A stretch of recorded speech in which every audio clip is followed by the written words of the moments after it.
Pacifica. Yo, what's happening? How are y'all doing out there, man? We thank you already for having a happy Sunday. We hope you are having a happy Sunday as well. It is time to talk about wrestling like nobody else in the world, which means it is time for the first Black Champ podcast. And I'm Camp from the Port. And I am JR Bang. Make sure you rate, like, subscribe, download wherever you listen to your favorite podcast at. Search out the Barbershop Digital and you will find all of the episodes of First Black Champ Podcast. Make sure you also follow us on IG at fbc.pod. Also, join the group, First Black Champ. Like the page, First Black Champ. Get the merch, First Black Champ. Road to WrestleMania is here. So, you know we're going to have a deal coming. Y'all go ahead and pay attention to that. You see Camp with the yellow, with the logo on it, with the belt. I got the logo without the shine on it, but we shining this morning. Lots to talk about today. Yeah. Look, I told y'all I prayed for this. Let's talk about it immediately. I told y'all on Clubhouse that I prayed for this. I told y'all last week that I prayed for this. Now, the Bible tells you to have faith. And you know what? We lost faith last week. I won't lie. We absolutely did. We lost faith. But you know what? That don't mean shit. Because the dream has become a reality. The prayers have been answered. Boogie D don't have to say his name no more when it comes to wrestlers who've never won a WWE championship. That's right.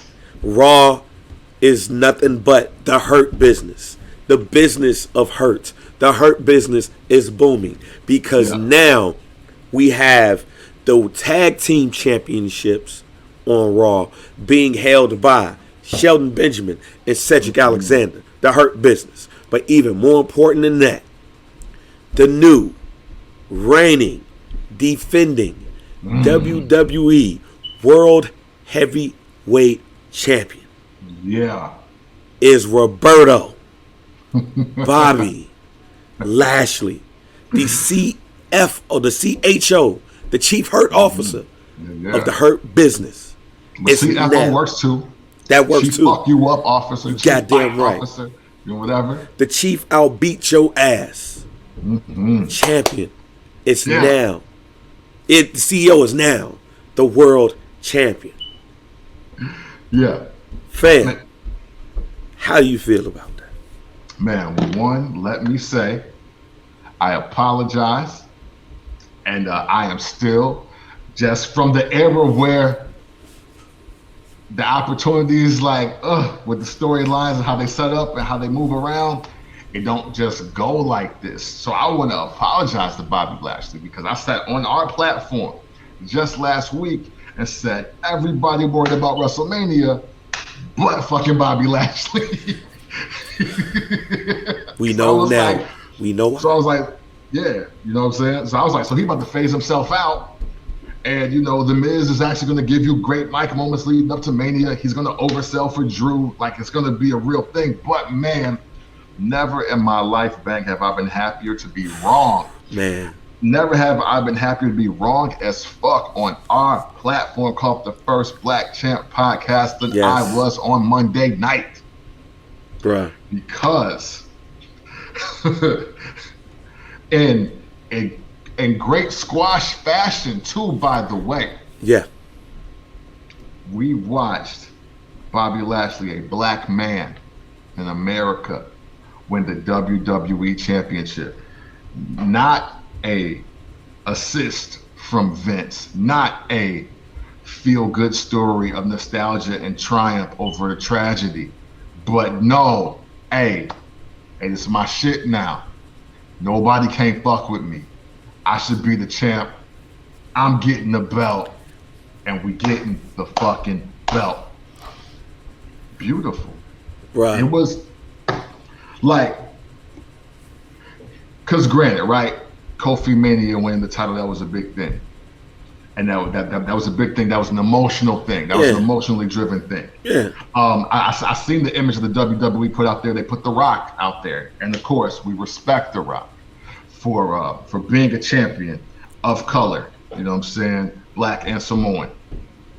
But Bobby Lashley, literally in a Ultimate Warrior type of fashion, literally in a 88 Hulk Hogan type of fashion, Yes.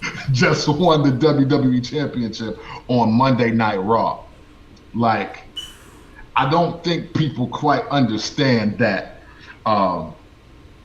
the importance of that moment, because people downplay Raw and other moments, but if you really look at it, some Raws have been better and more impactful than most pay-per-views in wrestling, period.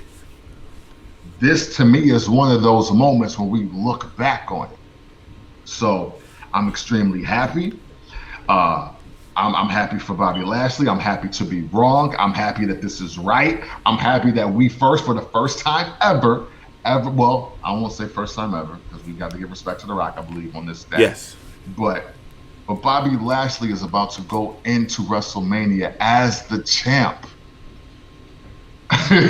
Like, as a black, as the guy holding the belt going into WrestleMania. Like, we don't see that often, people. I'm basking in it, period. Bruh, when I say, let's give a timeline. Mm-hmm. When The Miz ran, I say y'all gonna pull this bullshit. Yeah. When he ran and he was gone. Mm-hmm. Track star, Carl Lewis, Michael Johnson, Donovan Bailey. He was up. Yeah. When that happened, I was like, yo, it's gonna be some bullshit that happened at Fastlane. And then they hit us with the lumberjack match. Yeah. And we know lumberjack matches, G. Like, the match happens, the lumberjacks get involved, some bullshit happens. So I was even more like, it's some bullshit, G. They about to finesse him out of this belt. Yeah. It's a lumberjack match. Somebody's gonna fight somebody, and then all of a sudden somebody's gonna hit Bobby Lashley, and then he's gonna, like, the Miz is gonna get a quick pin, and then it's a wrap. That's all I'm thinking. Right. When he put that full Nelson on that man and was yanking that shit around the way he was yanking it around, that's why I put the picture up of Tron and homie from Chad from the Chappelle version of The Real World, who was definitely supposed to be the Miz. Yes, right. Because I'm gonna say this right now. I know if you go on Twitch and if you go on Periscope, you will see this is titled "The Hurt Business is Booming," but there should be a parentheses in this. The Miz. What happened to the Miz? Bobby Lashley did that for Coral, ladies and gentlemen. If you are a real world watcher like me, you know where the Miz comes from. You know the Miz comes from Real World. You know that he had issues with a young African-American female named Coral. We know that they had back and forth. You know Coral was like, I don't fight, I beat bitches up. And she didn't have a chance to beat up Mike Manzanin. You know who did it for her, though?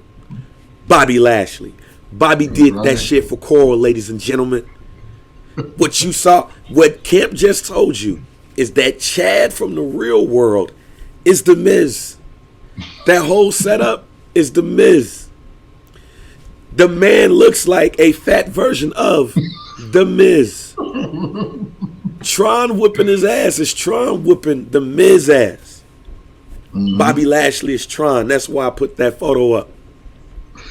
That's why I smashed them together. It looked very familiar.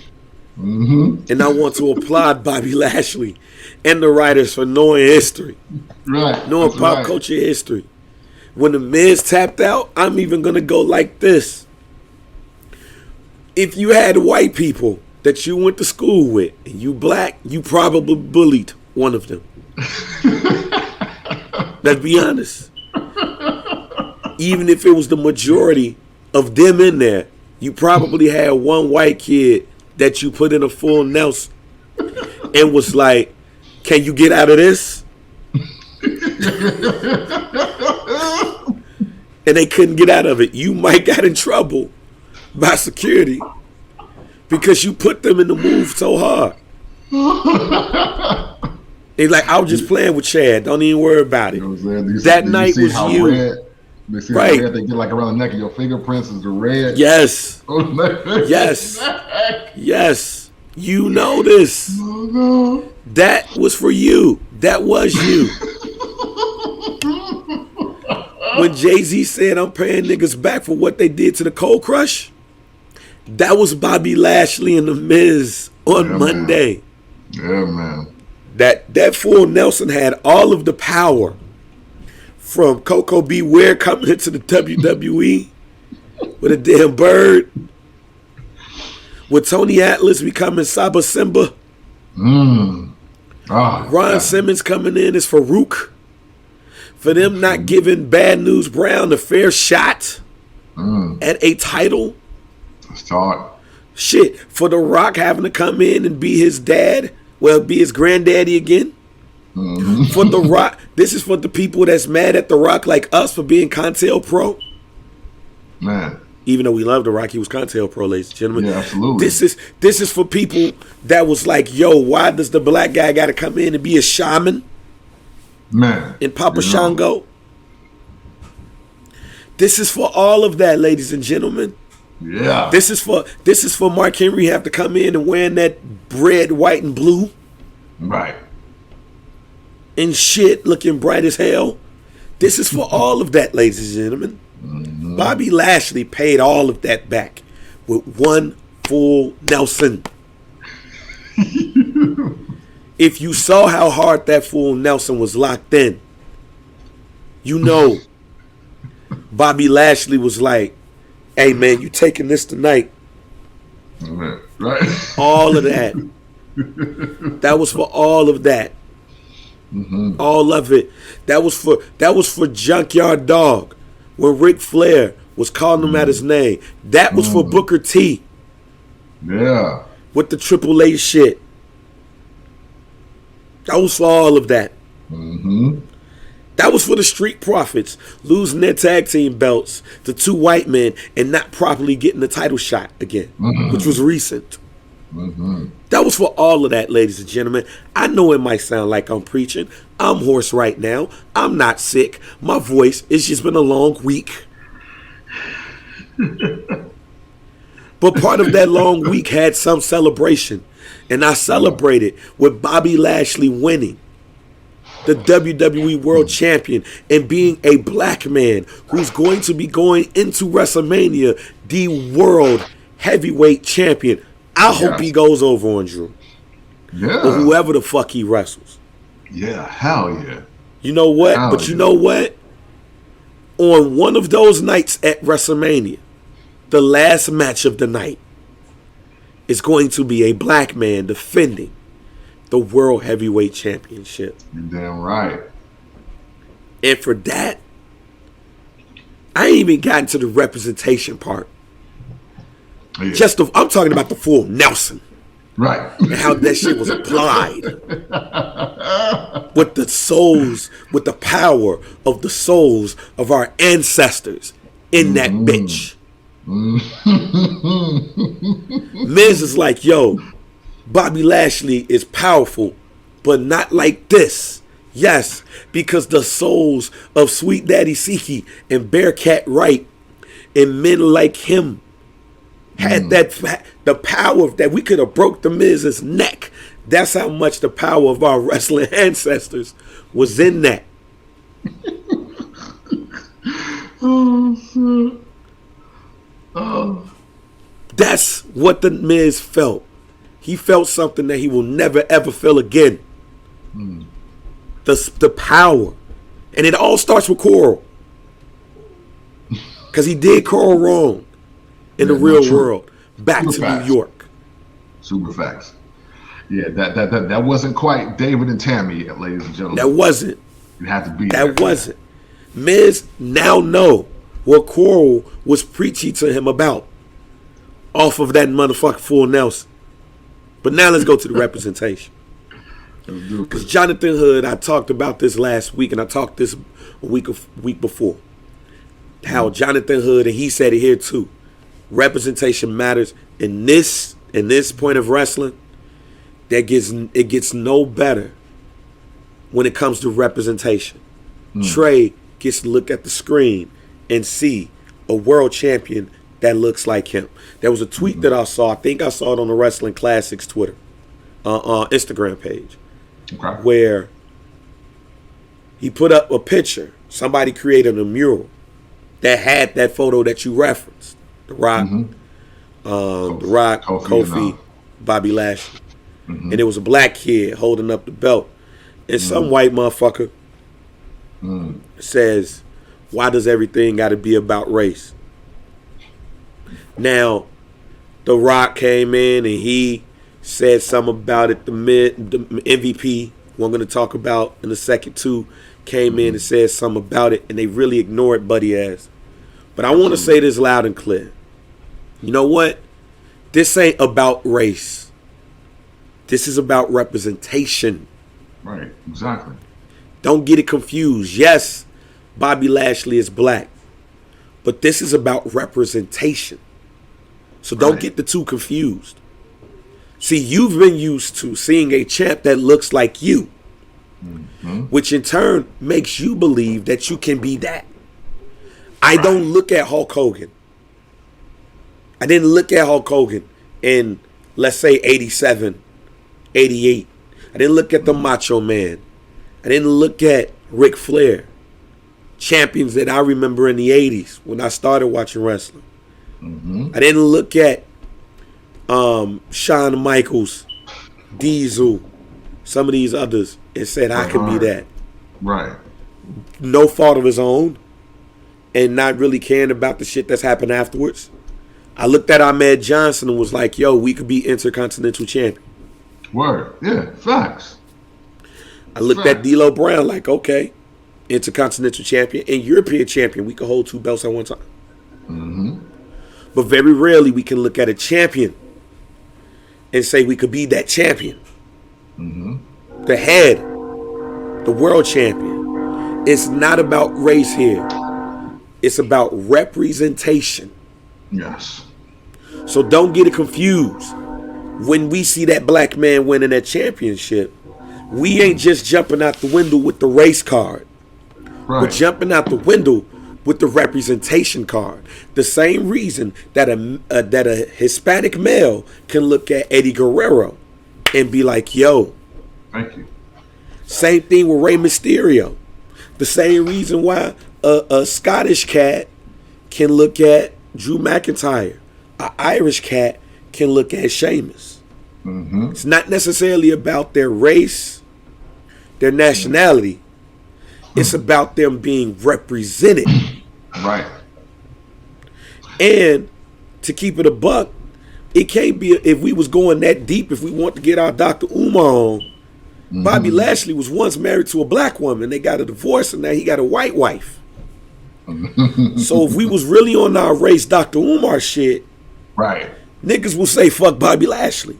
Right, this don't count. He ain't do this for us. Right, it don't count. This ain't about race, G. This is about representation. So everything ain't about race. It's about representation. And somebody like Bobby Lashley, who first appeared in the WWF 17 years ago, who was called a blue chip prospect when he first got to the WWE, was fast-tracked somewhat. U.S. champion, ECW champion, in a main event of WrestleMania versus Umaga with Donald Trump and Vince McMahon. But things just didn't feel right to Buddy, and he wanted to do more. If it was all about race, we'd be like, fuck that shit, because he was already a world champion in Impact. Exactly. It's about representation. And when I look at the TV, Bobby Lashley could lose the belt at WrestleMania. He can. He probably will. He probably will. Okay. I don't want him to, but here's what I'm saying. All of these black kids is going to be looking at WrestleMania and they're going to see a black man headlining WrestleMania night 1 Exactly. with the World Championship. Even if he loses, I saw something that I probably didn't see before. If he wins, oh my God, if he wins. Mm-hmm. It's about representation. It's like when we see Sasha Banks going up against Bianca Belair. It ain't about race. It's about representation for a black woman. Right. When we see these other people that we named, the Drew McIntyre, like when Drew McIntyre saw William Regal in the WWE, thank you. You ain't think Buddy Ass was like, I could go over there and do my thing in the WWE. I ain't got to stay in England. Right. Same thing with Sheamus. You ain't think when they saw Finley Ass, they wasn't like, hey, yo. Like, yo, sweet over there, we can do that? We can do it. They gonna let us. You don't think when these Asian cats saw the Great Muta in WCW, they weren't like, yo. Right.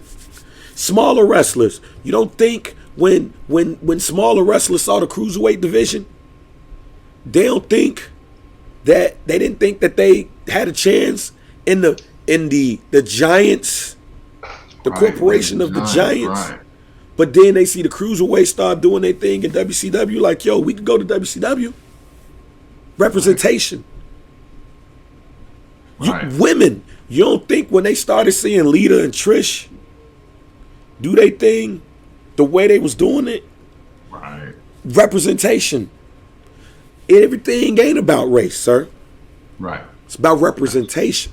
And I could keep going on that. But it's representation. Don't get it confused. Because we've been in the WWE. Right. Exactly. Now it's let us represent, which I'm going to talk more about when we get to now. And I can't believe I'm saying this. My favorite wrestler in the WWE, Apollo Crews. Okay. Okay. Talk about that a little bit later, but that's me off of my soapbox with the Bobby Lashley shit. I felt it needed to be said, especially seeing that tweet. And I want people to understand we first black champ, but we represent all who love wrestling, but we're black first. Exactly. And then, and you know what? And the thing is, representation, like race is the treatment of, you know, the past, present, and right now, right? That has a little bit to do with race. But representation, like seeing, like we're in a time now where, you know, there's black announcers, there's black commentators, there's black managers, there's black wrestlers. Like there is something to be said about, you know, us having like our version of a Bobby Heenan or our version of a Howard Finkel, or, you know what I'm saying? Like that is what is vitally important for everybody, like who is represented. Like obviously the legends are the legends, right? Nobody's going to discount how important Ric Flair is to the game, or how important Shawn Michaels is, or, you know, Hogan or Bret Hart. But you hop on the WWE Network. Why don't you do that? Hop onto the WWE Network and show how, like, especially a lot of the wrestlers from other countries, or wrestlers that were just like maybe just poor and disenfranchised, how it's somebody that looked like them or was a part of their lifestyle or a part of their just upbringing that let them know, I was like, oh man, he's from where I'm from, or she's from where I'm from. And that inspired me to do this. And then, you know, and once I got here, then I did see like more Ric Flair. I did see like Sting matches or things like that. And that was like, oh wow, those are awesome, but I'll never get over how I seen this guy that looked like me where I'm from, or who is just from where I'm from, go and make something happen. And that made me feel that not only I could do that, I could take it further than what he just did. That is representation in a nutshell. Like what we're doing here with this podcast, Black Men Talking Wrestling. Yeah, you know what? Maybe in about 5 or 10 years, maybe there is another group of podcast guys that happen to look like us that want to do their thing. And it's like, yo, we want to talk about wrestling too. Like, but like we're actual wrestlers talking about it or whatever it is, and it's like, yo, we hope to be like, yo, I seen First Black Champ. I never really seen two black dudes talk about wrestling like that. It let me know that, man, it was okay to really be into it. Like, it's not just some white people shit. It's just not some shit that we could just do. It was like, so once I seen them doing it and being successful and prosperous and getting an audience like that made me want to do the shit. That's, again, representation in a nutshell. Like, yeah. I mean, some people are so stuck on their reality and everybody looking like them that anything else is a shock to their system, and they automatically rubs it the wrong way, and you need to rewire yourself on that. Right, and then even when you go to other wrestling organizations, we talked about an Impact, Rich Swann, Moose, yes, fighting for the championship. Right. You know, cats like Chris Bay, that's doing his thing. Talked about how, and I showed on Instagram how my youngest, for right now, right, saw them wrestling. He stopped. He's will be two on April Fool's Day. But he ain't no fool. Right. He don't know nothing about black or white. He know buddy ass look like me though. That ain't about race. It's about representation. Like, yo, he looks like me. Exactly. You go to MLW and you see Calvin Takeman, big as hell. ACH, Leo Rush, right, is champions.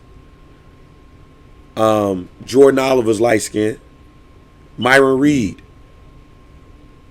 Like AEW, even if you see Scorpio Sky and some of the others there. Which we're going to talk about AEW in a second. Because even if you see Shaq. Go ahead. Yeah. Even if you see Shaq. Represent. If Shaq is not able to do what he did, if Muhammad Ali, who his favorite wrestler was Gorgeous George, who he patterned his whole style off of, who's a white man. Listen. Shaq not able to do that if Muhammad Ali don't do what he did with Antonio Inoki. Like, what some of you white people need to understand, you know, I'm going to say it in this way so you flat out understand it. What some of you white people need to understand is this. What you got to understand is that it ain't about race all the time. It's about representation. And what we would like is to be represented. Right. You like Republicans? You want a Republican to represent you, correct? Man, you are a Democrat? You want a Democrat to represent you, right? So what the fuck is the difference? Right. Right. Literally, like, what is the difference? It's representation. That's what this is about. And it's cool to be represented. And to get a chance to run with the ball. Now, Bobby Lashley gets it and he doesn't represent well. That's one thing. But the good thing about it is that I saw Bobby Lashley do interview after interview. And he represented the company and himself in the Hurt Business well. So the other part about this is, now that you're the champ, you even lose the belt. That does not mean that you're going to be out of the picture anytime soon. The Hurt Business is here to stay. If y'all didn't know this, before last Monday, March 1, you know it now. The Hurt Business is here to stay. First Black Champ. Yeah. And it's about fucking time. I love the Hurt Business, man. I do want to say that. Like, I do want to say that because I think we've also been absent of being represented in storylines with people that look like us taking place for over a year. I love the fact that even at the night of the pay-per-view, when the Miz cashed in an Elimination Chamber, how even people were able to dial back to the moment when MVP told Drew McIntyre, he was like, yo, I'm going to be personally responsible for you losing the WWE Championship. And then here we are, you know what I'm saying? And then what does he do? He builds a faction slowly but surely. And then he brings that faction to dominance. And then favor for a favor, and then it leads to the losing of the title, and then it leads to his faction taking the title for themselves. Like that, ladies and gentlemen, is what we had a episode about writing continuity. That's what the fuck it means. Like right there, man, that is writing continuity. Like a story paying off in 12 months. Like, and you've been interested the entire time. And just when you thought they wouldn't on that, nah, we right on that. We right on time, actually. Because, hey, it takes time to build a business, ladies and gentlemen. Yes, it does. It takes time. It takes time. You don't just do it in 4 months. You know what I'm saying? You gotta really spin your wheels and really get things popping. So this is amazing. This is awesome. This is a piece of the old era that I honestly love, and I'm glad that they're trying to bring back, which is just a long form story. Yes. I know we're in the social media, microwave, exclusive, TikTok, all these eras, right? Call this era whatever you want, but something that will never die is just the aspect of great storytelling. And the Hurt Business has proven, I mean, hey, they were the best complete story of 2020, and it paid off in 2021. Right as they end the season for wrestling with WrestleMania right around the corner. Yeah. So to end this Raw recap, aka Bobby Lashley celebration. Yeah. Nothing else really mattered that we cared about. Braun Strowman and Adam Pearce fought for the tag team championships, which well, I have a reason for that, and I'm gonna mention that in a second. Damian Priest and Elias wrestled. You know, Damian Priest and Bad Bunny is headed to WrestleMania to go against The Miz and John Morrison. Randy Orton threw up the week before, and then he started choking again. So we already know what that's headed for WrestleMania. And I'm going to talk about the Raw side of WrestleMania real quick after this. Okay. Charlotte Flair, Shayna Baszler, Riddle, and Mustafa Ali. So, based off of what I'm seeing right now, Raw is being set up to have these particular matches at WrestleMania. Okay. And I'm not going to put the Women's Tag Team Championship in this. I'm just going to put everything else. Because, they could go up against somebody at SmackDown too. Or NXT. Which I do have a prediction on that. On that particular one. But just Raw in general. Only Raw. Mustafa Ali versus Riddle, I can expect at WrestleMania. Okay. And just throwing that prediction out there. Get ready for Retribution to have a title. Really? Because I think Mustafa Ali will have a championship by WrestleMania. Charlotte versus Asuka. Yeah. We already see that. Randy Orton versus Bray Wyatt. We already see that. Bad Bunny and Damian Priest, the celebrity aspect of it, of course, versus The Miz and John Morrison. And now I know this is probably going to make your face frown up. Braun Strowman versus Shane McMahon. Oh, yeah. Okay. That's gonna happen. Yeah, Braun Strowman hey, look, I don't fuck with it, but it's gonna happen. Yeah, it's gonna happen. Like whenever like Shane McMahon is just making appearances, like in late April to March. I mean, late February to March, like he's going to WrestleMania. Yeah, he's going to WrestleMania fighting somebody. Yeah. Bobby Lashley versus Drew McIntyre. I'm only confused about the tag team championships right now. Okay. Like who will the Hurt Business wrestle? Will they be wrestling somebody that's currently on the Raw roster? Or would there be a new team coming? I'm not for sure. You know, I'm with you on that. And it's giving me pre-show vibes. Which I do have a prediction. I will say this, though. I do have a prediction. And that prediction is Sheamus and Keith Lee. Really? Yes. Okay. I think before Keith Lee got hurt, when they tagged up for a reason, but Keith Lee got hurt. So I think they had to make a pivot. Okay. I think I got Miz and Morrison versus the Hurt Business. Okay. Just because the Miz wants to go to WrestleMania. The Miz wants to be a championship, and he's scared of Bobby Lashley, but I don't think he's scared of Cedric Alexander. So you know what I'm saying? And I think that's going to be an amazing match too, by the way, on the low. I think it's going to be like a sneaky, like, dope-ass match. Cedric and Shelton against Miz and Morrison. I mean, Miz and Cedric and Miz and Shelton alone, it's like, yo, I'm fucking with that. So that's what I think is going to happen, just to kind of keep the Miz Hurt Business story saga kind of going. I do agree with you on the majority. All of that really. I still haven't figured out what AJ Styles is going to do at Mania. Right. But that's something, I want to see. This is what I want to say. But I want to see, I ain't gonna lie, I want to see Randy Orton versus Bliss and Bray. That's how, I want to see him in a handicap match against both of them, and they can make it cinematic. They can do it at Sister Abigail house, whatever they want to do. But I do want to see both of them versus Orton, though, for sure.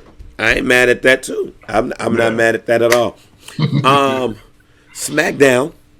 SmackDown was interesting because, it was looking at Edge versus Edge and Daniel Bryan versus Jey Uso and Roman Reigns, but Roman Reigns was like, "Fuck out of here." I don't want to do that. I don't nothing against Lil Cuz here, but fuck y'all talking about. Like, I don't do that. Right. I don't do that at all. Which lends me to my love of Roman Reigns. Yeah. But they end up having a match at the end of the night with Daniel Bryan versus Jey Uso in the cage.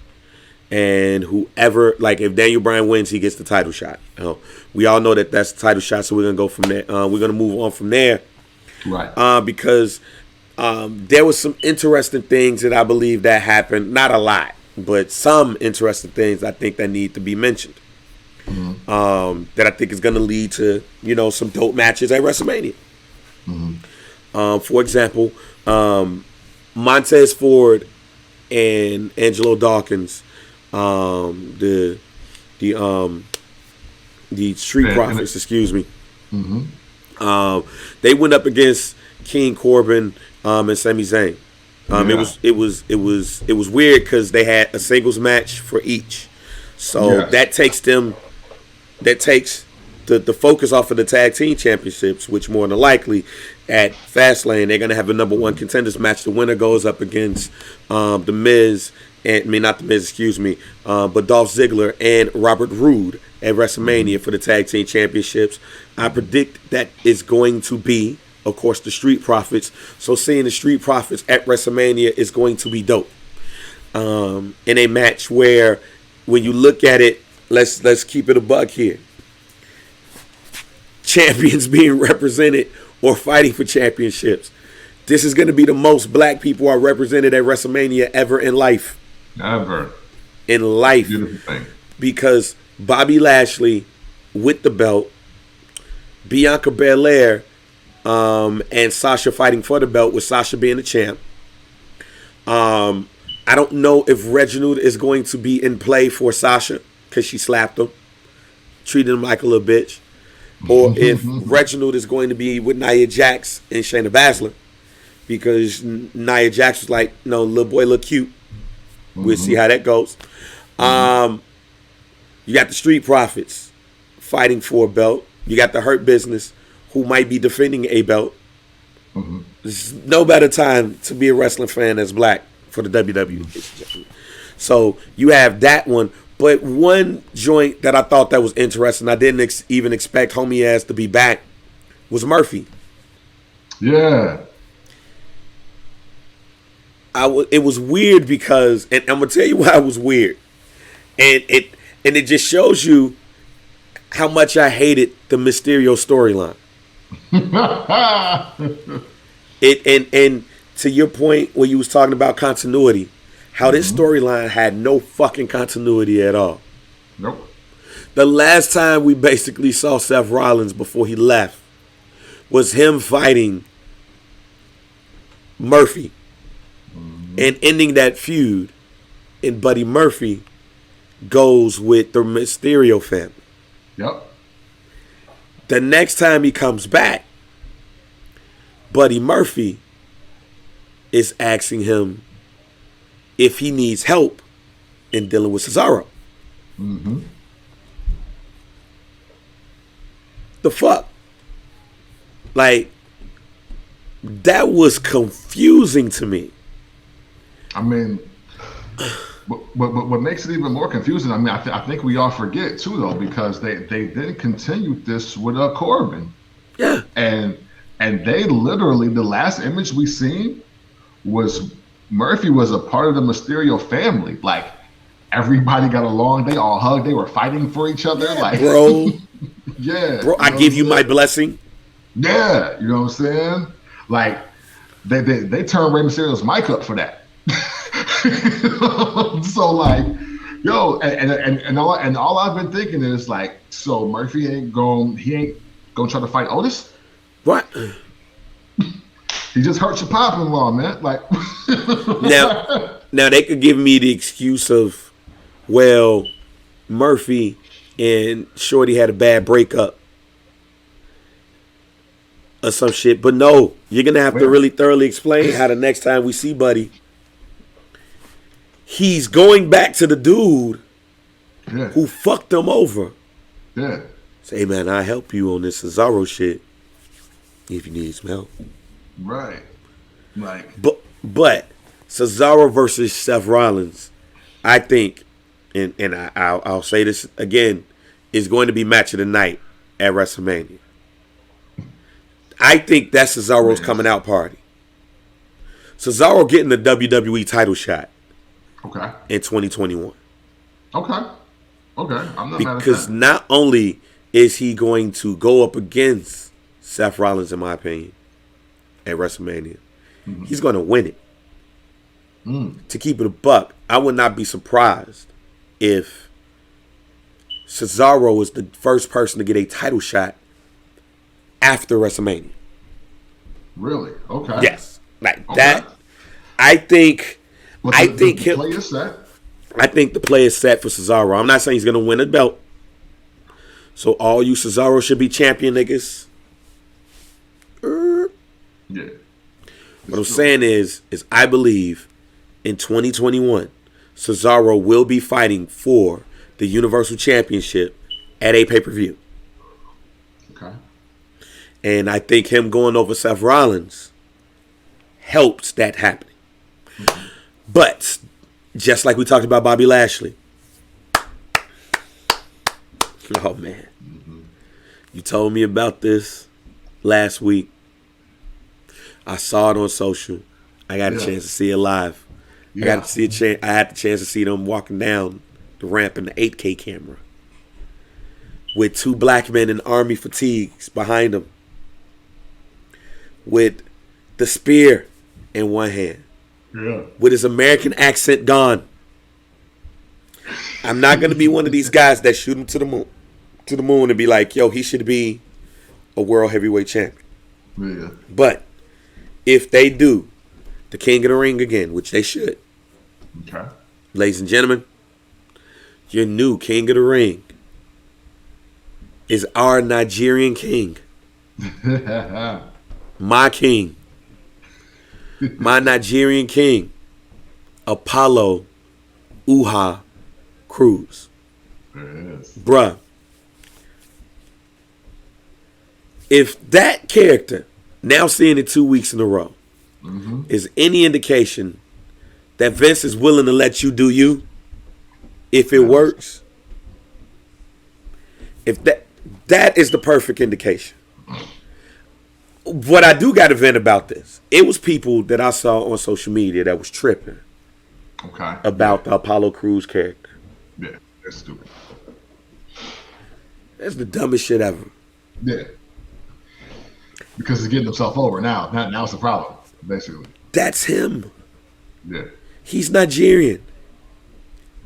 He comes from Kings.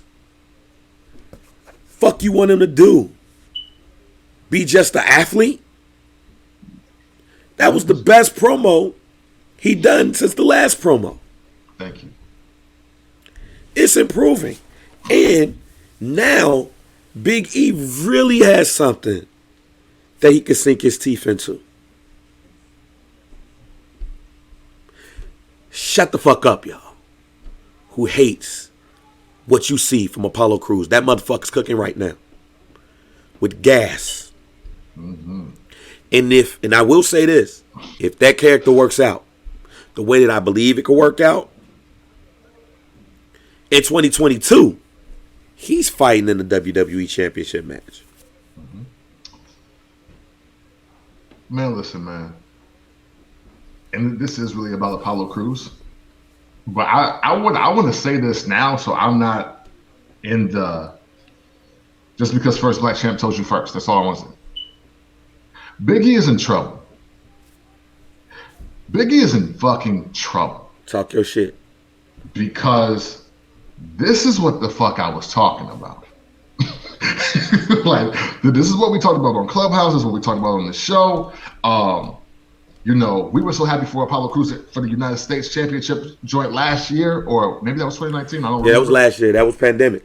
Yes. But, like, now, though, he's a solidified piece on SmackDown now. Like, what he's doing is already getting its own time. And he's calling his shot. To be real, yeah, he needs to beat Big E for the Intercontinental Championship as the real Apollo Crews. And it's a wrap. He can hold that belt for 3 months in my view right now. Yeah. The problem is, though, where the fuck does that leave Big E? Because real life, you're just not going to put Big E is officially, if this was the WCW top 10, he's maybe number 4 or 5 now. Because no way do I have Big E specifically above Seth Rollins on the quick comeback, over Daniel Bryan. I don't have him over Cesaro, and now I don't have him over Apollo Crews. So, and it don't help that he New Day Big E with different music and darker colors on. Like, that shit, like, he better figure it the fuck out, because the other half of this, making of a superstar, making up representation, all of that, he better tap into what's really him. And because this, I mean, obviously we all rooting for Big E and we all want something from Big E, right? We of do. Course. It's not about just casting him away now. But all I'm saying is figure it out, because Apollo figured it out. Bobby Lashley figured it out. Booker T figured it out.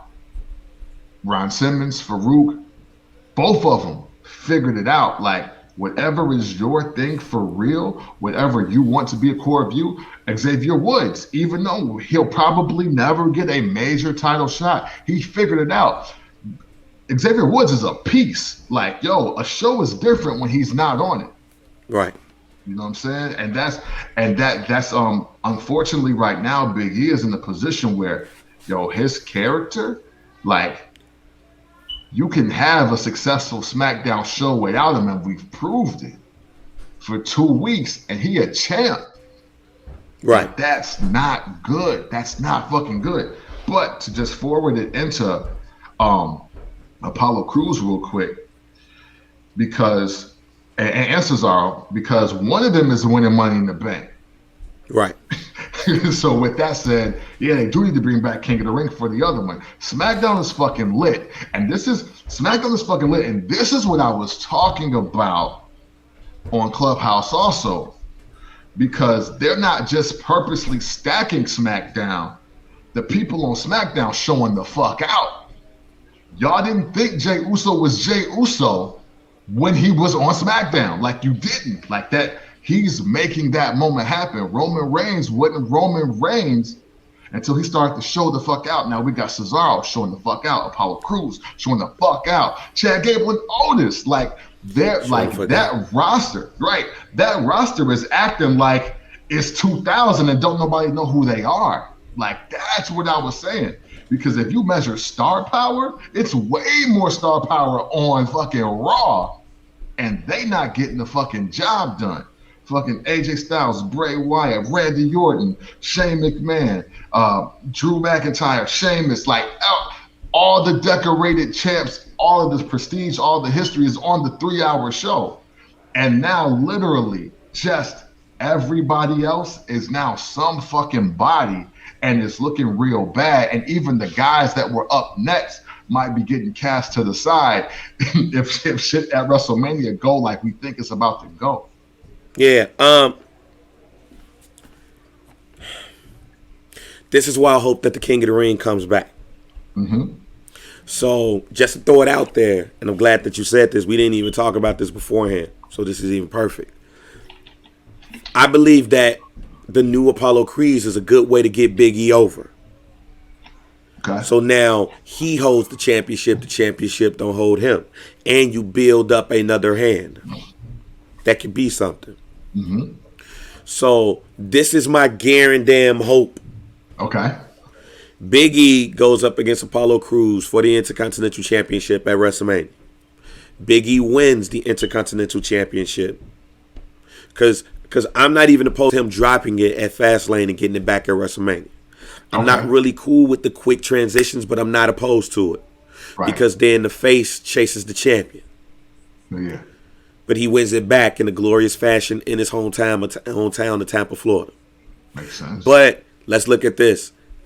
Just to show you all again, that makes how many black people that's going to come into WrestleMania to chant? We are definitely at what, 3? Bobby Lashley, Bianca Belair, Big E.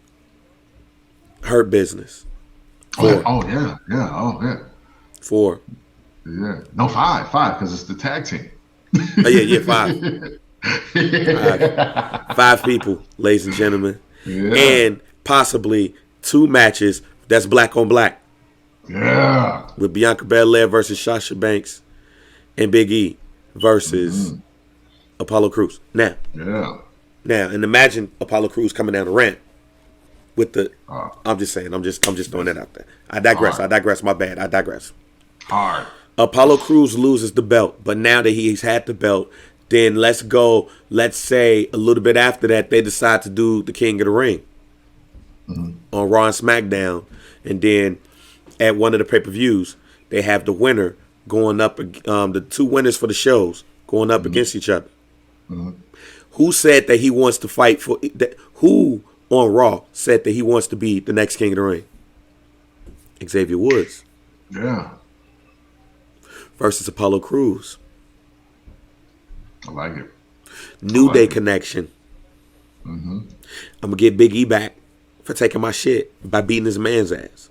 Yep. And becoming the King of the Ring. Look, I just gave y'all motherfuckers a storyline. There you go, run. Go ahead and sign me up. And now your king, your African American king. Him stressing that shit. Yeah.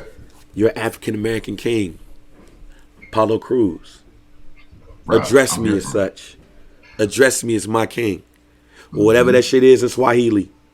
Hey. And then that immediately makes a great tie back to the tribal chief and the African American king. And because the talks with Roman Reigns sparked this. And last week, it was just this past Friday on SmackDown, Roman Reigns like, no, y'all need me. Like, hey, who needed? Apollo Crews needed whatever Roman Reigns gave him. And here we are. Again, SmackDown is showing the fuck out, ladies and gentlemen. You can't tell me this time in 2019 you've seen this coming. You did fucking not. That roster is showing the fuck out. You gotta salute them. What I want to do, honestly, all the men and women on SmackDown, man, salute to y'all. Because they took from y'all. Like, we gotta remember, this shit started with Brock Lesnar and Bray Wyatt leading the helm on that show. And that was the draw. Yes. We are fighting. Seth Rollins was on fucking Raw. Like, everybody was on fucking Raw but Roman Reigns. Mm-hmm. Man, we gotta salute the men and women on SmackDown, man. They are showing the fuck out. It's the A show. The SmackDown is the A show, and it's showing Absolutely. that. But that way, when it comes to Apollo Crews, you keep the King of the Ring on a heel character. Mm-hmm. Which is great. Somebody who's already said that he has king lineage in his family. Mm-hmm. Come on, man. Stop playing with me, man. Sign me up. Sign me up. Hey, I can just be a consultant. Right. Hey, and to Banks' point, the one face King of the Ring I remember got his ass beat right after he won it, and that was Bret Hart by Jerry Lawler. As soon as he won that bitch, he went to accept it and got his ass beat. He was like, fuck no. King Jerry Lawler, motherfucker, what you talking about? How many faces has it been King of the Ring? Man. Let's see. Yeah, I don't know. Yeah. Because technically Steve Austin counts, but he was he was definitely a fucking heel when he won, though. People started cheering. They started cheering. Was The Rock? No, The Rock. Nah, he ain't win it. Nah, he ain't win it. I'm looking now. Ken Shamrock. Was Ken Shamrock? No. Yes, he was. Yeah, he would have to because I don't remember his run. And we're not going back to like 89 when Tito Santana won that bitch. Yeah. We're starting at 1993. Even though Bret Hart is a 2-time King of the Ring one. That's right. So Bret Hart was a face. Ken Shamrock was a face. Was Kurt Angle? No, Kurt Angle wasn't a face. Yeah. Edge. No, was he though? Yeah, because he faced Kurt Angle. That was during their feud. Oh, because that was never gonna stop. Yeah, never gonna stop. That's that. Okay, and that Edge is definitely a face. Yeah. That was he's definitely so. So Edge, Ken Shamrock, and Bret Hart are the only faces. And now, wait, go ahead. Booker T. Who did Booker T face in the finals? I forgot. Guess who he faced in the finals? It was black on black crime on my birthday. Really? Was it? Oh, May 21st, 2006. It was Booker T versus Bobby Lashley for the King of the Ring. So 2 black guys fighting for the King of the Ring is not unprecedented. It happened once before. Yeah. Awesome. 15 years ago. We can do it again. Yeah, that's when they were trying to make Bobby a face. So technically, he was a face. Like he was a face. Yeah, but he's not like a real face. Like no. Now it's like no. That's when they was like Blue Tripper Prospect and all that stuff. That's when he was. Yeah. I mean, we didn't. Is what I'm saying. Right. Yeah. That's just garbage. Don't work. Is what I'm saying. Like, he was Manila. Right. He was Manila as fuck. Yeah. Yeah, he was Manila as fuck. Yeah. But we also didn't expect King Booker to go over how they was pushing Buddy ass. Right, yeah. So when we went over, we was like, all right, something funny in the light when it comes to Bobby Lashley. Right here. You know what I'm saying? King Booker. You know what I'm saying? So yeah, that's not even unprecedented that 2 black guys could fight for the King of the Ring championship because King Booker, who, when you think about it, might be his most famous character within the WWE. Absolutely. Definitely. Wins the King of the Ring, which leads to him winning the World Championship. Mm-hmm. Absolutely. The good big gold belt. King Booker was on fire. That's to me, for me, best version of Booker T, period. King Booker. Mm-hmm. So yeah. So not only is not unprecedented, that's my guarantee hope that Apollo Crews versus Xavier Woods for the King of the Ring in 2021. I love it. So then that not only gives us some championships, but we're kings again. And being that he's on his Nigerian shit, Imagine Buddy ass coming down there with the spear. That's all I'm saying, man. First Black Champ. Make sure you rate, like, subscribe, wherever you listen to your favorite podcast, Barbershop Digital. You know what it is. We didn't mention these last couple of weeks. And because of who we are, I'm low-key kind of shocked that we didn't mention it. But it reached a fever pitch again because Bow Wow. Oh, yeah. The Bow Wow shit, and I think it's probably because it's Bow Wow. We don't really give a fuck like that about Bow Wow. Right. Yeah, but the Bow Wow shit, Bow Wow shot at a couple of wrestlers and everything, and they was going back and forth on social. He said that after his last album, he is going to train with Rikishi to become a WWE wrestler, just a wrestler in general. And he was going back and forth with a lot of wrestlers. But it reached a fever pitch as Soulja Boy entered the fray, and who was going back and forth with Soulja Boy, our big homie, Randall Keith Orton. Yeah. Migos Orton. Yeah. Orton. You know what I'm saying? Migos Orton. We'll say here, came into play, and they went back and forth on social. It was now the Soulja Boy shit was funny because Alexa Bliss jumped in, and Soulja Boy was like, "Lexi, is this you?" And it shows her doing the Soulja Boy dance during a pandemic episode of Monday Night Raw. But yeah, when she was doing he's like, "Lexi, is this you?" Hey, she had to shut up from there. She had to shut up. It's like, yo, you're done. You're done. Now, like, I know who y'all are. So I want to go a different route here. Okay. I don't want to talk about how we feel. Look, musicians. Oh, I mean. No, the reason why I say this is because musicians has been with wrestlers for years. And wrestling involved with wrestling in some type of capacity for years. You had Cyndi Lauper, who was a big part of the rock and wrestling movement. Like you have Hulk Hogan, you have Roddy Piper, you have Cyndi Lauper, who got cracked upside the head with a record by Roddy Piper. They just like to think about the shit that happened in the 80s that would be canceled right now. That's one of them. Like, damn, you hit her with a record. Like, she got a gold record and you hit her in the head with it. What the fuck? She's a woman. Like, right. Like, fuck this shit. Why you out here? What the fuck are you out here? Right.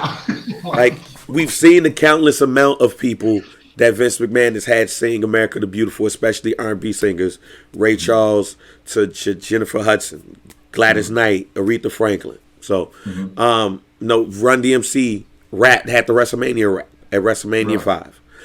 Diddy was a part of WrestleMania with MGK, or was with him by himself. Diddy had the thing. He had the thing. Yeah, Eminem was a part of WrestleMania. So I don't want to talk about like that. I just want to have a little bit fun here. Well, yeah, no, absolutely. I mean, hey, look, it's Soulja Boy and Bow Wow. How's it not fun? Right, and then plus, I can't foresee Soulja Boy and Bow Wow being in a tag match with anybody at WrestleMania. They're not WrestleMania quality. Yeah, no. Like, yeah, no, that's not happening. Okay, that's not happening. That's not happening. So, but I do want to pose the question: when it comes to hip hop, who would you like to see against who in a WrestleMania match, if that were to happen? I mean, honestly, man, because it's hip hop, I think 50 Cent versus anybody is cool. Like, but I'm going character route though. You know what I'm saying? Right. Like, I'm not. Contrary to popular belief, I love the entertainment part of sports entertainment. Yeah. So for me, I want to see 50 Cent. And like, so if 50 Cent wanted to wrestle, let's say,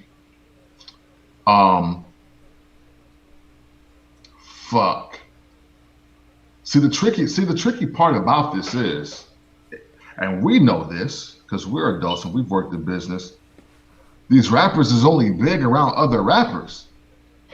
50 Cent like is not that much bigger than AJ Styles, if he is at all. If he is at all. Like AJ Styles and 50 Cent might be the same size.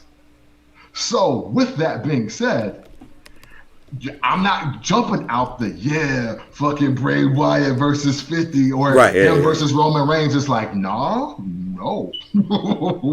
Nah. Because you're gonna find out, you're gonna find out real quick that T.I. is gonna get dwarfed by AJ fucking Styles and The Miz. Right.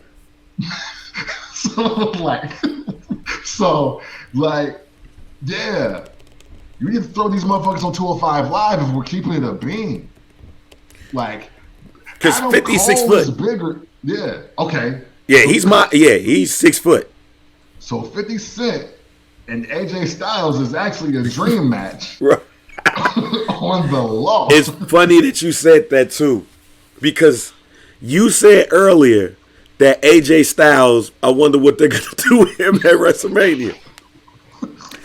There's two names. It's literally only two names that popped up in this for me, for exactly the reason that you talked about. Nigga, Bow Wow's like 5'4", 160. I don't even want to see him go against somebody from goddamn 205 Live. Yeah, Leo Rush is way bigger than fucking Bow Wow. Right, even when him being in shape makes him more bigger. But there's two wrestlers. There's two artists with statures that come to mind. Okay. And you name one with 50 Cent. And the other one is Busta Rhymes. There you go. They're literally They're literally the only two. Yeah. Because I can imagine, Busta Rhymes has a temper. Anyway. So his shit's gonna come off natural. I would love to see, but based off of what you just said, because I agree with you, 50 Cent comes on Raw just to be like, look, I'm sorry about these rappers. These my little homies too. Let's chill. And then AJ Styles and almost comes out and say, hey. I don't think y'all hip hop cats know what this is over here. Like me and my homie, my big homie. Right. My big homie will whoop y'all ass in here. It leads to a match at WrestleMania. Right. 50 Cent has said that he wants to fight Floyd Mayweather in a exhibition. We know 50 is over 200 pounds. Yeah. Easy. Yeah. Easy. 50 might be like, what, 220, 225, 230. Easy. Yeah, I would guess that. Him versus AJ Styles? Oh. Listen, again, yeah, man. So. And I got another point to that. Yeah. In the match. Off topic, I'm going to let you go right to it because. Oh, go ahead. No, go ahead. No, I was just going to say, that's why I ain't too many rappers built for this. Yeah. But I was going to say, even it wouldn't shock me or surprise me, and I wouldn't even be mad, is that AJ Styles' big homie turns on him at WrestleMania. Okay. And that's a way for him to get over by giving him a WrestleMania moment by turning on AJ Styles to rock with his boy 50 Cent. And that's a way to kind of get him over. 50 Cent gonna bring you ratings, ladies and gentlemen. He's gonna bring eyes to your product. Absolutely. Easy. Way more eyes than the other two combined. Miss McMahon, get on the phone and say, 50, here's a couple of million. Start talking shit about my wrestlers, including AJ Styles. And I guarantee you, that shit is going to be on TMZ as soon as the Instagram post comes out.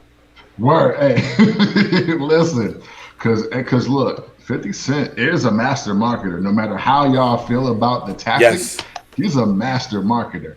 And what he can do with his own platform, and the fact that he is involved in a lot of different industries. You know what I'm saying? He's no because he knows TV now. He knows movies.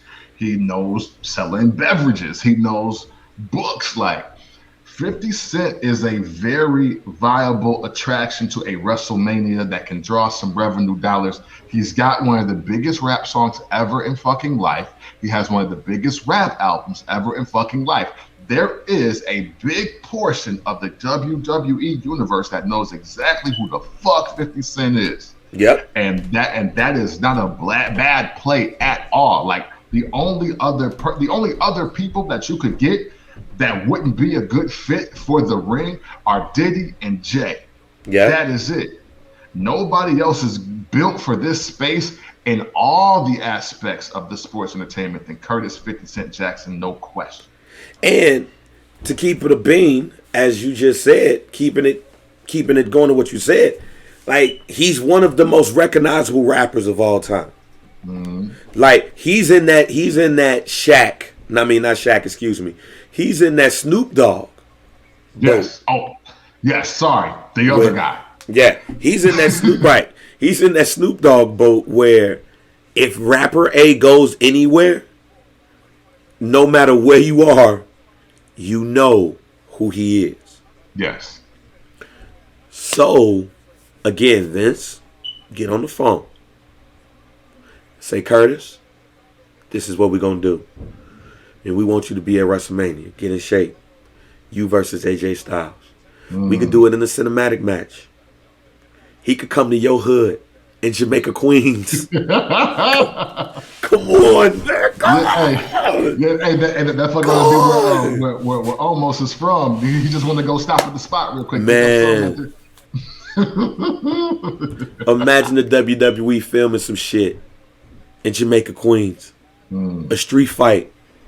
A Jamaica, Queens street fight. You doing cinematic matches, Vince.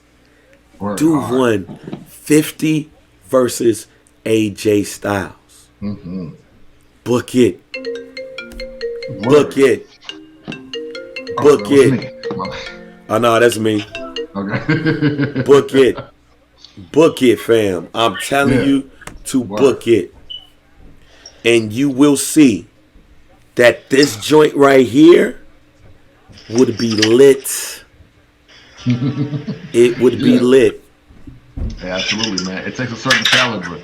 It takes a certain caliber to do this, especially if we're talking WrestleMania. Now, even though I know we didn't want to talk about how we feel, but I do want to say, though, I only ignored the Bow Wow shit real quick on that. Yeah. Because it seemed, I go front, it seemed like he was taking the shit seriously. Because you don't just send those tweets and then go get trained by Rikishi. Right. You know what I'm saying? Like, he didn't say, I'm about to go to Connecticut and talk to Vince. He didn't even say, yeah, I'm about to see if I can get into the Performance Center. He was like, nah, yo, I fuck with Rikishi, like, not for real. Like, that's my man. He about to train me. So I was like, oh, okay. Let's see where this goes, because I don't think off top Bow Wow is one, he's not built literally to be in the WWE or like even at NXT. But if he was to really show some shit and maybe he really got some athletic ability that's untapped and he becomes a dope ass wrestler, maybe, just maybe, Vince would consider it on some other shit. I mean, with the star power that comes to a fucking a WrestleMania, I don't know, but maybe he's good for SummerSlam. Maybe he's good for a Survivor Series. You know what I'm saying? He's good for a. You can throw him in a Royal Rumble or a Battle Royal. Yeah, he's good. Yeah, he's good for a WrestleMania Battle Royal, like they had not Hannibal Buress, but Michael Che. Yes, exactly. So you know what I'm saying. That's why I was like, it's nothing to really tell. I was like, so is he gonna show himself training or like what is this? Because I mean, as far as we know, Rikishi ain't the plug. You know what I'm saying? No, like you know what, him ain't gonna definitely get you. As far as we know. Right, as far as we know. I mean, we know the fam get put on, but I mean, the fam is the fam. Right. You know what I'm saying? Like they be like, oh, we think you got something here anyway. Oh, there's your sons? Okay, bet. We'll see what's up. You were great for us. Your cousin was great for us. Your nephew was great for us. Your pops was great for us. Like so that's different. Right. Like Rikishi ain't. I don't see too many docs where Rikishi is like in there saying like, yeah. So man. I mean, when I first seen, like when I first seen Bailey, I knew she had it. Like that ain't happen. You know what I'm saying? At all. Like, yeah. Like man, he had this kid Seth Rollins, man. When he was coming through, like I knew something special, and we had to cultivate him and mold him. Like no, that's not happening. So right. So I mean, just in that regard, no, and I'm not trying to shit on this dream. I'm just saying, like, it looked like he was taking it seriously. So I was like, well, let's see what happens. Yeah. Anytime somebody says album, once my album is done, I say okay, right. Whatever. As soon as that is said, I'm like, all right, get the fuck out of here. Right, because my thought is that maybe you should just start. Right, might as well do it now. Make it part of your rollout. Like, make the training part of your rollout. Right. That's just me though. But I think, at least in my opinion, it offered a question because Snoop appeared in a match at AEW. Shaq, which we're gonna talk about next, appeared in a match. The only nigga that I think that's crazy enough to do it and do it good is Curtis 50 Cent Jackson. Yeah. And from that standpoint, and I'm going to count him in this. Okay. Well, I ain't gonna count him in this. I'm just gonna think about it like this. To me, it's very like looking at Lawrence Taylor. Okay. Lawrence Taylor was the first black person to main event a WrestleMania alone. Yes. And even though he was blown up in that match, he did a hell of a great job. Absolutely. Like you look at that match with him and Bam Bam Bigelow, and Bam Bam Bigelow carried him all throughout that match and made that man look good. Yeah. Fam, like if it's anybody that's going to be able to carry somebody, it's going to be AJ Styles. Mm-hmm. Absolutely. Like he's going to carry him, and AJ Styles is the best wrestler in the fucking world. Mm-hmm. Yeah. And if Snoop is in AEW doing that, come on, man, Vince, make that shit happen, cause for real, cause you're not going to get anybody. You're not going to get anybody that's going a celebrity. That's going to promote WrestleMania in a way that they can better than 50 Cent. You're not. Nobody's going to promote that shit better at all. You know what I'm saying? Shit, turn it into a ratings war if you have to. Have 50 talking about how Power will be on longer than Raw. Man. Because this shit is just better than, you know what I'm saying? Like yo. Like, do I got to come over and run NXT for y'all? That's all I'm saying. All right, man. Speaking of celebrities. Yeah. Oh, man. I tried to get my man to watch it live. He wouldn't. Yeah. No. Shit. I'd rather go to work or whatever I was doing at the time. But, you said you had to go to the store. Oh, yeah. I did. I needed food. I did need food. You got to eat so you can live. You said you had to go to the store. That's true. But Shaq made his appearance. It was the first match of the night. Yes, he did. It was the first match of the night as well. Shaq and Jade Cargill versus Cody Rhodes and Red Velvet is, I think, Shorty's name. Yes, it is. Yeah, Red Velvet. In this match, first match of the night on AEW, so they wasn't playing at all. Word. They wasn't playing at all. Oh, man, this place got a little bar. Okay. Oh, they got a little wet bar. All right. Miriam's looking at the house right now. They got a little wet bar. Okay. I like the wet bar. Then you gotta get it wet at the bar. Oh, sorry, absolutely. Miriam. Let me put you back on mute. But So I watched that match. Not only did I watch the match, I had my father watch the match too. And that's the first time in years, and I mean in years, that me and my father sat and watched wrestling together. Okay. But who's wrestling is Shaq. So pop culture is like, okay, let me go ahead and watch this. Let me see who it is. And man, when I say this match was terrible, it was terrible, but it was good and terrible. Okay. It was the Randy Watson of wrestling matches. Okay. It's the Randy Watson of wrestling matches, G. Shaq, I will say this. I know Shaq didn't do it on his own.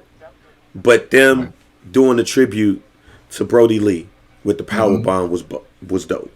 Yeah, absolutely. With that being said, man, and then Shaq gets on NBA TV, Inside the NBA, and he tells all the secrets, basically. Oh, straight up. Yeah, basically. Yeah, so I'm glad I missed that too. Apparently, that's what they were saying, but apparently that's what was going on. That happened. With that being said, man, like, I was sorely disappointed in that match for this reason and this reason alone. Okay. Because I think you need a celebrity who's going to take the craft seriously and not. Facts. And it's nothing against Shaq, because I think Shaq in the 90s during the WCW in the ring with Hulk Hogan shit, we lit. But with this one right here, I don't think Shaq is really. Nah. I don't want this Shaq. And then I'm looking at the match, and he's not even mobile enough to really do it. Yeah. It's like, nah, I'm straight.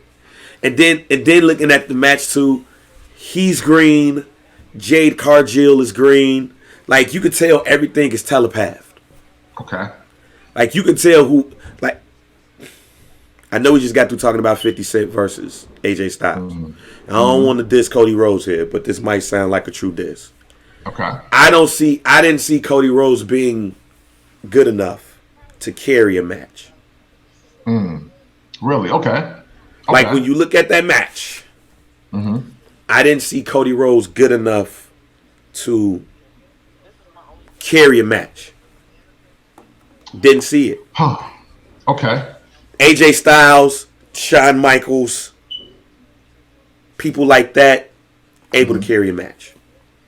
Okay. I want to take the opposing. Okay. On that, because I think what we saw was exactly what AEW is right now. You have Cody Rhodes, tried and true wrestling, like allure wrestling, like culture wrestling. Like, Cody Rhodes is wrestling to me, right? Yeah. And then AEW represents what Shaq is. What I saw was a big name that you hope to bring some attention and some money, a bunch of spots. What I'm saying here is, I think Shaq, they were like, hey, could you do a power bomb or something like that for us? Could you go through a table? Okay. Would you be down to do that for us? It's like, I agree with you on that. They got what they wanted. What I'm saying is even with that, even with that, it was a better way of doing it. Because I agree with you. Just give me a power bomb here, give me some slaps on the chest there, and all of that, and we good. G. And this is more shitting on the AEW product than it is Shaq and Jade Cargill. Yeah. No, absolutely. That wasn't even good enough for that for me. Not for anybody else. But that right there, like, maybe I've watched wrestling too much, but I use Floyd Mayweather for an example, right? Floyd Mayweather versus The Big Show. The Big Show ain't the best wrestler in the world. Right. at all. And at that time, he was big as shit. Right. He made Floyd Mayweather look good in minimal fashion. Right. Cody, on the other hand, I don't even think, like low key, I don't even think they tried. They just did exactly what you said, and was like, that's it, that's enough, that's all. Do a Brody Lee tribute, slap me in the chest a couple of times, and then somebody's gonna hit you with a chair. You're gonna take the chair shot, and you just show your power throwing people around. But even that to me was like, oh man, like this don't. Right, but which leads me to my second part that I wanted to say. I don't think they practiced that, period. I think they talked it out. I honestly, when homegirl made the announcement like weeks ago with the whole Randy Rhodes like thing, because we did a whole segment on the show about it.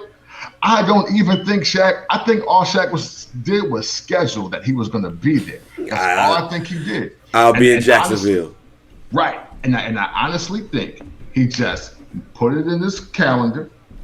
And then, like, he showed up maybe like the day before thinking, oh, no, this shit is sweet. You know what I'm saying? I'm just going to come out here and be Shaq. I'm going to be the big Aristotle. I'm Diesel. So I'm just going to be me in this wrestling environment and show people how I can smack them up real quick. So, you know what I'm saying? So, like, we talk about 5 moves of doom and not being able to wrestle and not ring psychology. I don't think Shaq spent a week doing this. I don't think he spent 72 hours doing this. Right. I really do think that he just came out there and he just agreed. They probably was on FaceTime every day. They probably was talking every day. Same thing with Snoop. Yeah, you know what I'm saying? It's like, down to jump off the top rope. All right, cool. Right. It's like, I know I gotta go to Papa John's. Oh, I gotta be on TNT. Yo, I'm telling you, I'll be there though. I promise you, I'll be there. No doubt. I'm gonna be there. The check cleared, I'll be there. And that's what we got. I think that the thing that does make all the moments in the WWE so special with celebrities is that you can tell they really go in before. Because even Maria Menounos, if I'm saying her name look right, good. Yeah, you know what I'm saying? Like, and she's like, and she was playing the whole, she was pulling the whole I'm another athlete card. Like, you think of some of the celebrities that they've got. Snooki was not supposed to look decent at all. Exactly, especially when you know she comes from the Jersey Shore. She just a little, you know what I'm saying? She's just a little half-pint thought. Like, you know what I'm saying? Like, come on, man. Like, but they take this shit seriously. Like once you get booked, it's like, oh, yeah, no, but you got to come through, though. Like, no, we're doing this for real. You know what I'm saying? Like, the Mayweather Big Show shit looked good because it started with, like, you can tell they obviously did more than just talk about what they gonna do like the week before. Like, and even with WCW, like Karl Malone and Dennis Rodman didn't look half bad. The only person that looked bad was like Jay Leno, but Jay Leno was old. Right. Yeah, he shouldn't be doing anything but sitting down fucking talking. Like, he looked bad on a motorcycle. Like, you know what I'm saying? Like, it was like, so it is what it is. You know what I'm saying? Yeah, like Master P didn't look that bad and he didn't even get into a match. Thank you. And and I think that's why I was going. Like, I get the one-offs and I get the ratings and everything, but the one thing that I can say about the E is that they're not gonna put anybody out there just to put like Kevin Federline looked halfway decent. Thank you. Like, for real, like, again, the time and effort, like, again, man, AEW, this is why I don't want to hear this 5-year talk from these cats, because, like, literally, they're just trying to get y'all attention and show you stuff that you think you want to see in wrestling. Like, nobody's talking about shit being match of the year contender over there. Nobody's really talking about how the superstars and celebrities are growing and stories are being that, like, unless you just totally hate WWE, which it seems like most the people that have those comments are, like, it's not really much you can say that's like so much greater in the aspect of what they're doing. It's money, star power, and spots. Like, that's all this shit is. So, well, I won't go as far as saying nobody on the match of the year stuff, because that's all they be doing. That's all they be talking about, 5-star match, Kenny Omega and all that. That's why I want to get off the. That's why. Talk. Yeah, I know.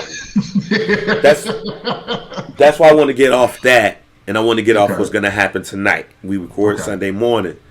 So I famously said on this pod that not Drew McIntyre, that Dean Ambrose left the WWE to do death matches. Yes. Drum roll. I got the drum roll for you.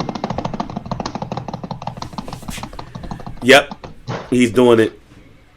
He's doing it. He's doing the death match tonight, ladies and gentlemen. Oh my God. We're gonna keep this one short. We've talked about all we need to talk about, but we're gonna keep this one short and sweet. It's probably gonna be the best part of the pod, other than the first part. Dean Ambrose, aka Jon Moxley, will be going up against Kenny Omega in what is called an exploding barbed wire. Let me get the exact name right. I want to get the exact name right because I think it's important to do that. Yeah, Hold on. It is called a exploding barbed wire death match.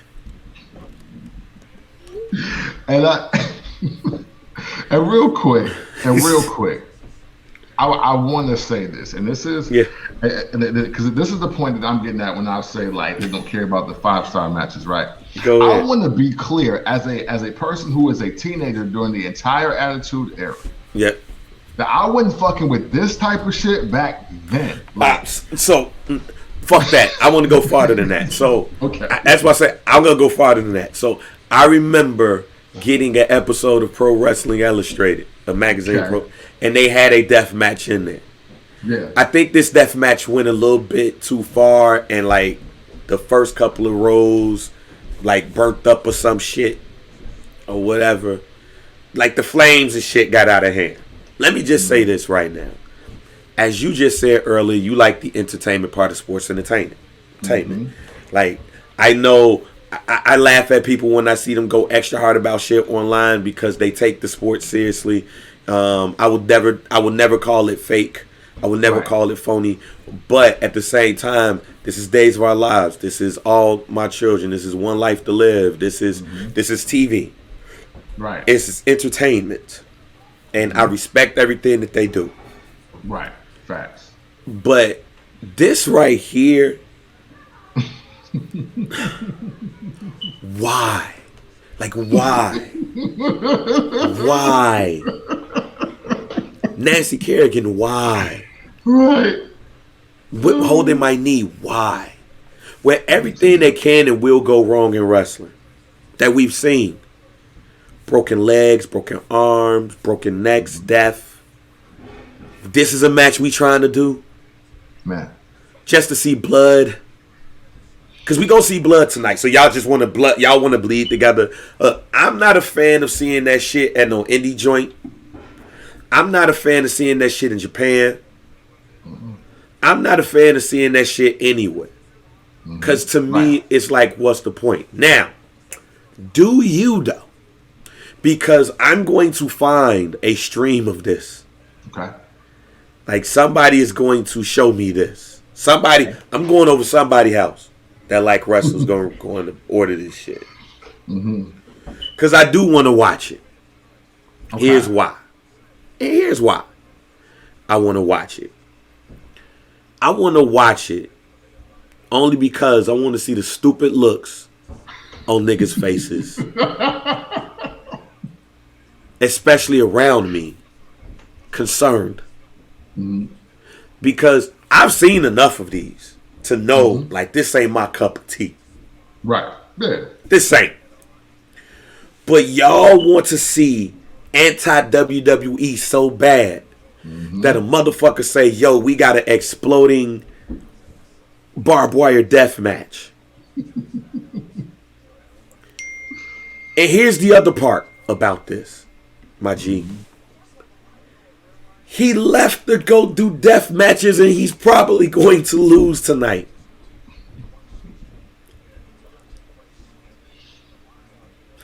I'm not doing a match like this if I'm Dean Ambrose, if I'm Jon Moxley, unless I'm winning. Because that's what I left to come back to do. Right. I wanted to do all of these CZW game-changing wrestling matches. And I wanted to do it on national TV. I got to win this one. If he loses tonight, like he got a pregnant wife. Yeah, man. And shit. Talk about focusing your energy in the wrong places. Yeah, like, this just ain't my cup of tea. And I know somebody's going to listen to this part of the pod and be like, I thought y'all was cool, but y'all lame as hell for this shit. You know what? Yup, I'm lame. Yeah, I'm lame. Yeah. I'm lame as hell. Yeah, because look, man, fuck all that. Fuck y'all. Because y'all lamer. Because listen, this is how Cactus Jack built his name, but yet y'all still chanting Foley. So shut the fuck up. Right. Matter of fact, it was a match too that I saw that had Cactus Jack and Terry Funk. Yeah. That shit carried on Terry Funk's career for a minute. Nah, bruh, I'm straight. Yeah, but I'm gonna watch it tonight. Like, I'm gonna watch it tonight. Sting ass is going to take a bump tonight. Good luck, yeah, good luck on that. What is it? It's $49.99. I'm super good. I'm going over somebody's house. Like there's no match on this card that I'm like, oh man, except for the match. Mm-hmm. Like Matt Hardy's in the match when it comes down to money because I guess his character now is like he's rich or some shit. I really want to see if this motherfucker. I'm really gonna watch people pay $50 to see a barbed wire death match. Oh my god! Yeah. And John, I wish you well, Kenny. I wish you well too. Right. Like I wish you well in your Japan endeavors. Because this shit right here, if I see any nigga on Twitter say this is why the WWE is terrible because they don't have death matches. We will never see Roman Reigns take a suplex in a bed of barbed wire with explosives around it, fake explosives around it, just to see a poof. If I see somebody on Twitter say, no, Bobby Lashley wouldn't run into some lights, some light bulbs, some exploding light bulbs. Would Seth Rollins take a power bomb on a bed of nails? Oh God! With a board under it, so you can still feel the pokes. It hurts. You will never see Randy Orton really get thrown into a bed of fire. If I see anybody, I'm going to block them. Please do it. I'm going to block them. Fam, this type of shit shouldn't even be happening to action figures, let alone human beings, bro. like I just look, man. Again, like you said, salute to Kenny, salute to John, salute to y'all doing what you want to do with your life. You are in the 1% as far as mindset goes, right? And I'm not here to piss on y'all parade. They might need it though. Right, to put out the fucking fire, you know what I'm saying? Or it's going to either ignite the fucking barbed wire and kill them. I don't know. Right, hopefully the salt kills it, right? I don't know. But, man, fam, nah. Like, this death matches, I'm not going to say I don't consider it wrestling, but I will say that this don't speak to the core of wrestling and sports entertainment. Fans. Nah. I can't say that it does. Nah. Well, the last thing that I have is Paul Wight, not the Big Show. Paul Wight announced on AEW that a Hall of Fame type talent is going to announce that they're signing with AEW. Right. Now, rumors ran rampant that it would be Kurt Angle because he put out a video yesterday basically saying it ain't over. But there's other people that they predict Christian is one of them. CM Punk is another one. Kurt Angle. Do you see any of those three going to AEW? Or do you see somebody else that might sign with the product? Okay. This is how we're ending off the show, ladies and gentlemen. Yeah, so if you guys think we don't talk about AEW, it will die. I see somebody else. This is our guarantee. Right, yeah. This is our guarantee segment. I see somebody else because there's too much. Because if you just throwing out those names, like, I don't see Paul Wight as being the guy to be like, yeah, hey, yo, Paul over there? Yeah, I'm in. You know what I'm saying? And it's lit. Yeah, you know what I'm saying? Yo, Paul over there? Yeah, I'm fucking with it. No, I just don't see that being it. I was watching Jim Cornette. Well, listening to Jim Cornette go in on this whole thing. Oh, Lord before Jesus. we even got here. I got to listen to that now. It was funny as shit, but he kicked a lot of fucking facts that even I just kind of just missed on in my mind. Because just like how Big Show's contract was up, so was Randy Orton's. He was like, hey, yo, you see Randy Orton chose to resign, and this is what he doing. You know what I'm saying? He was like, and Vince is always pro. Tell them the offer I'm giving you to leverage it for yourself so you can get, you know what I'm saying, get your bag and what you want out of the situation. Right.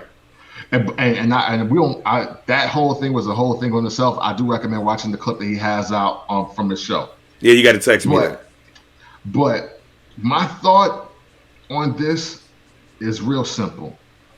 The Big Show making the announcement can't be for somebody bigger than him. Not yet. Because signing anybody bigger than Paul Wight takes his thunder. Yeah.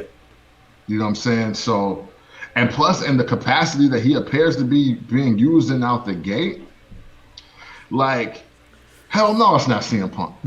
No, it's not CM Punk. I don't think it's CM Punk. Like, hell no, it's not. Yeah. Like, hell no, I don't care if it's Christian. Like, I don't care. Like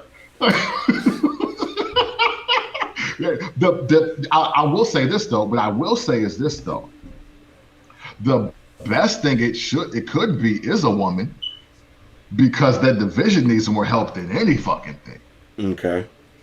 And I know I still don't think it's Lita either. You know what I'm saying? Like, so if I was to paint a picture, and the picture is AEW, and somebody that's trying to redeem themselves from the mistake that they made the most and get into great graces with just the wrestling community and fans, I'm picking Alundra Blaze. She's already in the Hall of Fame. And I think but to your point, I'm going to go with Christian. Okay. I only want to go with Christian because he came back. He was cleared. He came back for the Royal Rumble, but we ain't seen him. True. It was going to be the Field, and I was going to pick Carlito. Okay. But honestly, that moves my needle more than anybody we've named so far. Yeah. That's what she said. But I know that they got a relationship, Big Show and Christian. Like him, Christian, Edge, they're all friends. Yes. So that is out of those three that was named.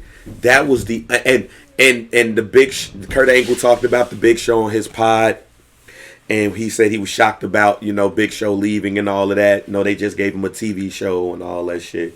So my prediction is going to be Christian because he's cleared and he can just chill and do whatever in AEW.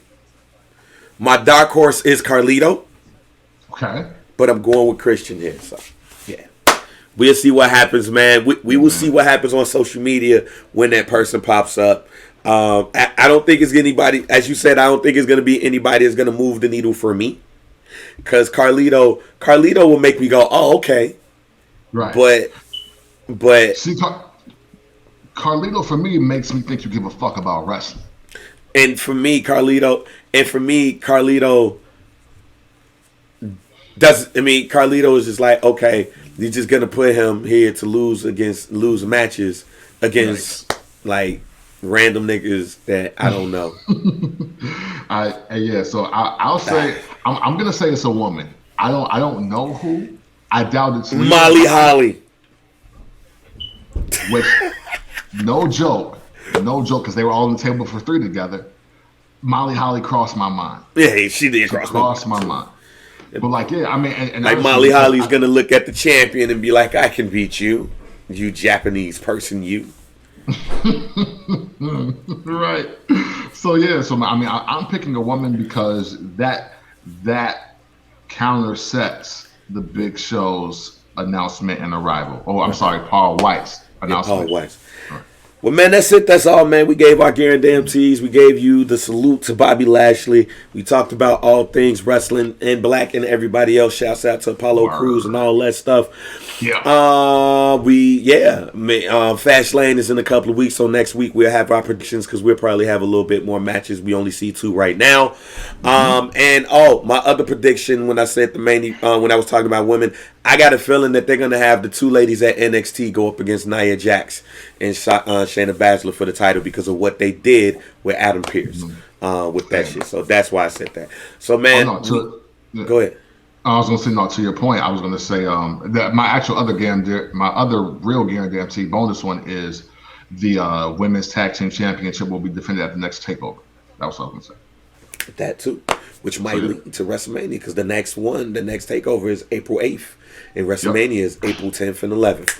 Booyah! All right, man. So look, man, it's good to be back at home.